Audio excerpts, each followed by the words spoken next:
வணக்கம். வாழ்க்கையின் தத்துவங்கள் சேனலுக்கு உங்களை அன்புடன் வரவேற்கிறோம். சமீபத்தில் நடைபெற்ற SCO உச்சி மாநாடு உலக அரசியலில் ஒரு பெரிய திருப்புமுனையாக பார்க்கப்படுகிறது. இந்த மாநாட்டில் இந்தியா, ரஷ்யா மற்றும் சீனா ஆகிய நாடுகள் ஒரே மேடையில் சந்தித்து சர்வதேச அளவில் ஒரு புதிய அரசியல் அச்சை உருவாக்கியுள்ளன. உலகின் மிகப்பெரிய ஜனநாயக நாடான இந்தியா, ரஷ்யா மற்றும் சீனாவுடன் கைகோர்ப்பது அமெரிக்காவுக்கு அதிர்ச்சியை ஏற்படுத்தியுள்ளது. இந்த நிகழ்வு குறித்து அமெரிக்காவின் எதிர்வினை என்ன? டொனால்ட் ட்ரம்ப் எப்படி பேசுகிறார்? பீட்டர் நவரோ என்ன சொல்கிறார்? ட்ரம்பின் ட்ரூத் சோஷியல் பதிவு ஏன் பேசப்படுகிறது? நோபல் பரிசுக்கும் ட்ரம்பின் அகங்காரத்துக்கும் என்ன தொடர்பு? இந்த அனைத்து கேள்விகளுக்கும் விடையளிக்கும் வகையில் இந்த காணொளியை வடிவமைத்துள்ளோம். வாங்க காணொளிக்குள் செல்லலாம். SCO மாநாட்டில் இந்தியா, ரஷ்யா, சீனா சந்திப்பு அமெரிக்க அரசியல் வட்டாரங்களில் பலத்த விவாதங்களை உருவாக்கியுள்ளது. முக்கியமாக முன்னாள் அதிபர் டொனால்ட் ட்ரம்பின் கீழ் இருந்த அவரது வர்த்தக ஆலோசகர் பீட்டர் நவரோ இந்தியாவின் நிலைப்பாட்டை கடுமையாக விமர்சித்துள்ளார். அமெரிக்காவின் தற்போதைய கருவூல செயலர் ஸ்காட் பெசன்ட் SCO மாநாட்டை பெரிதும் சம்பிரதாயமானது என்று கூறி அதன் முக்கியத்துவத்தை குறைத்து மதிப்பிட்டார். இருப்பினும் இந்தியாவிற்கும் அமெரிக்காவிற்கும் இடையிலான வர்த்தக பிரச்சினைகளை தீர்க்க முடியும் என்று அவர் நம்பிக்கை தெரிவித்தார். அதே நேரத்தில் ரஷ்யாவிலிருந்து இந்தியா எண்ணெய் வாங்குவது ரஷ்யாவின் போர் முயற்சிகளுக்கு நிதியளிப்பதாக அவர் குற்றம் சாட்டினார். இதனால் இந்தியா கெட்ட செயல்காரர் என்றும் குறிப்பிட்டார். டொனால்ட் ட்ரம்பின் வர்த்தக ஆலோசகர் பீட்டர் நவரோ இந்தியாவின் நிலைப்பாடு குறித்து மிக கடுமையான விமர்சனங்களை முன்வைத்தார். அவர் உலகின் மிகப்பெரிய ஜனநாயக நாட்டின் தலைவரான மோடி, புதின் மற்றும் ஜி ஜின்பிங் போன்ற 2 சர்வாதிகாரிகளுடன் படுக்கையில் இருப்பது வெட்கக்கேடானது என்று கூறினார். உக்ரைன் போரை மோடியின் போர் என்றும், இந்தியா ரஷ்ய எண்ணெயை வாங்கி ஐரோப்பாவிற்கு அதிக விலைக்கு மறுவிற்பனை செய்து ரஷ்யாவின் போர் இயந்திரத்திற்கு நிதியளிப்பதாகவும் அவர் குற்றம் சாட்டினார்.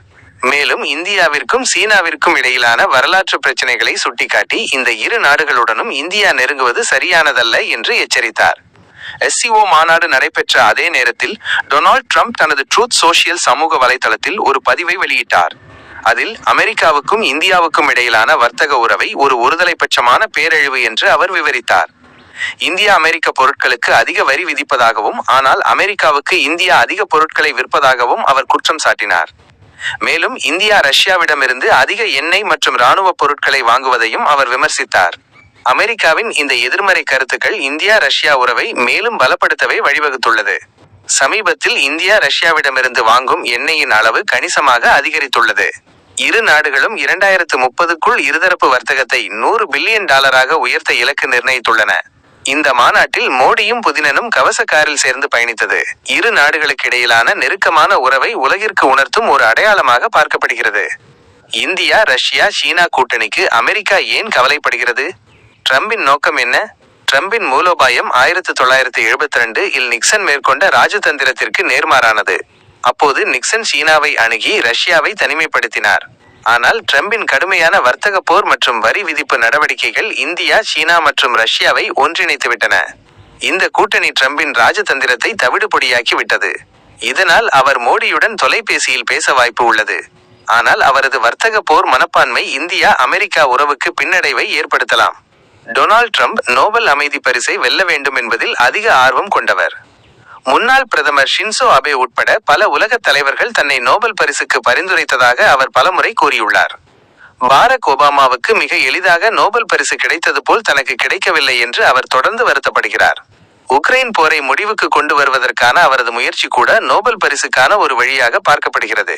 இந்த நோபல் பரிசு குறித்த அவரது அகங்காரம் உலக அரசியலில் அவரது முடிவுகளை பாதிக்கலாம். மொத்தத்தில் SCO மாநாடு உலக அரசியலில் ஒரு புதிய திருப்பத்தை ஏற்படுத்தியுள்ளது.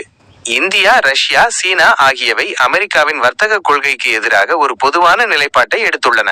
டொனால்ட் ட்ரம்பின் வர்த்தக போர் அணுகுமுறை அமெரிக்காவை சர்வதேச அரங்கில் தனிமைப்படுத்தக்கூடும் என்ற அச்சத்தை இது ஏற்படுத்தியுள்ளது. இந்த விவாதங்கள் குறித்து உங்கள் கருத்துக்களை கமெண்ட் செக்ஷனில் பகிருங்கள். இன்னொரு காணொளியில் சந்திப்போம். நன்றி.